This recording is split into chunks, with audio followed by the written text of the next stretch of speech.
I've been sharing a lot this last year about the feeling of old things beginning to crumble and new things emerging.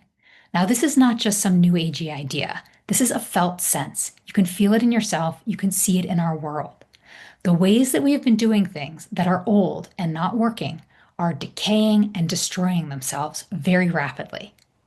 And the new way, this emergent way, doesn't yet have enough solidity or structure that we can even lean into it and feel comfortable in it.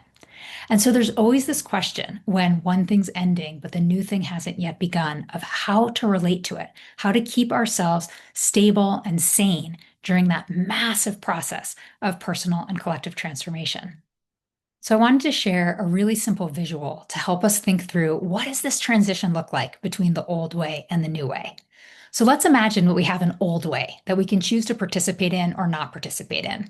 These can be structures, they can be habits, they can be behaviors, they can be ways of thinking, they can be anything that feels like it is decaying or crumbling.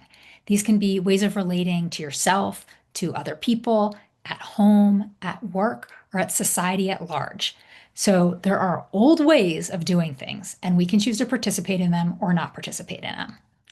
Now imagine that there were also emergent ways, new ways of doing things, and we had that same choice. We could also participate or not participate in the new way. So let's just look at this little four square. Those of you that know me know I love four squares because it just helps my brain categorize things in a way that I actually can explore them productively. So let's imagine that we choose to participate in the old way and not participate at all in the new way. So this means that we're living and probably defending the status quo, right? We are staying totally engaged and committed to all of the things that aren't working, even if we know they're not working. Now, typically, when people start to get sick of just participating in the old way, they go in one of two directions. Either they don't participate in anything, so they withdraw from the old way, but they also don't participate in the new way, so they just withdraw and retreat.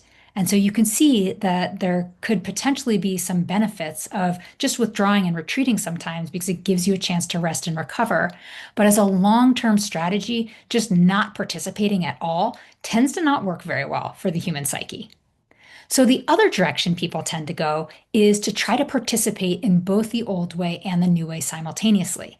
So this is a kind of bridge strategy. We're going to straddle the old way and the new way. We're going to kind of try to keep the parts of the old thing going that seem necessary, but we're also going to try to invest in new ideas and new ways of being and new ways of thinking. Now, there's nothing wrong with this strategy. It's actually really important in the developmental process. But in the end, this creates a huge amount of struggle and strife because we are fundamentally trying to reconcile two things that are essentially unreconcilable. We're basically trying to keep something dying alive while also trying to birth something new.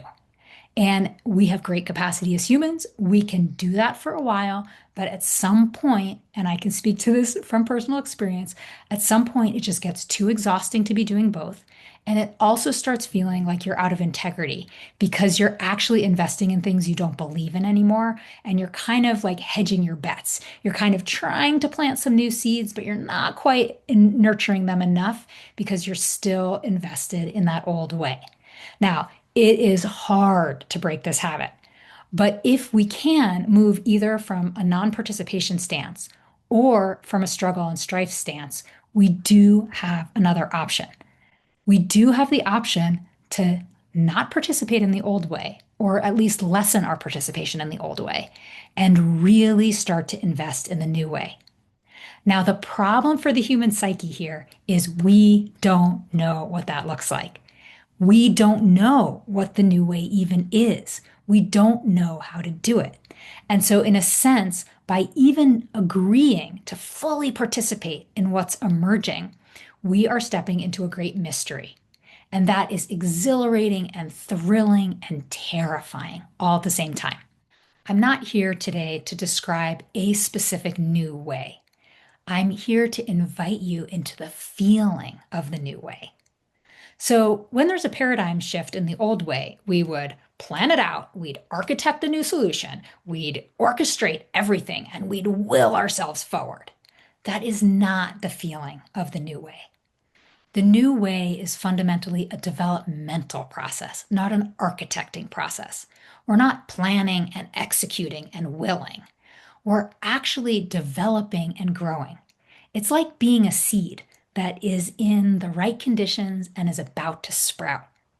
And so you'll notice that a lot of my offerings this year are no longer about, time management or work-life balance or any kind of strategy that involves recruiting the old way mind. All of my offerings right now are about creating the right container to support that developmental process that you're going through. And so you can think of it as if we have this organic developmental process, we're not actually going to architect anything that's happening to the seed. The only thing we can architect is a little bit of a container. We can create a little protective seed pot around our seed. You could also imagine it with an analogy of a flame, right? When a new fire is beginning to burn, you're not going to try to exactly control the shape of the fire, but you might build a little rock wall around it or create a little windbreak. So the part that we can architect, the part that we can structure is the container. And that container creates space for the developmental process of you sprouting to happen. That is the way that we begin to divest more from the old structures and habits and ways of thinking that are no longer serving us and begin to invest more in sprouting a new thing. So, my invitation for today is simply to feel that you are already doing this deep work.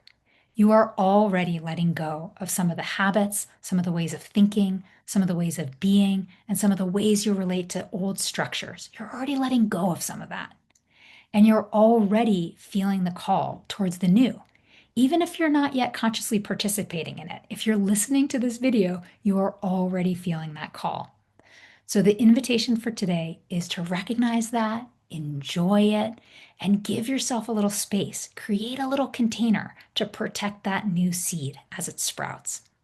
Looking forward to hearing what happens in that seed pot of yours, and we'll be in touch soon.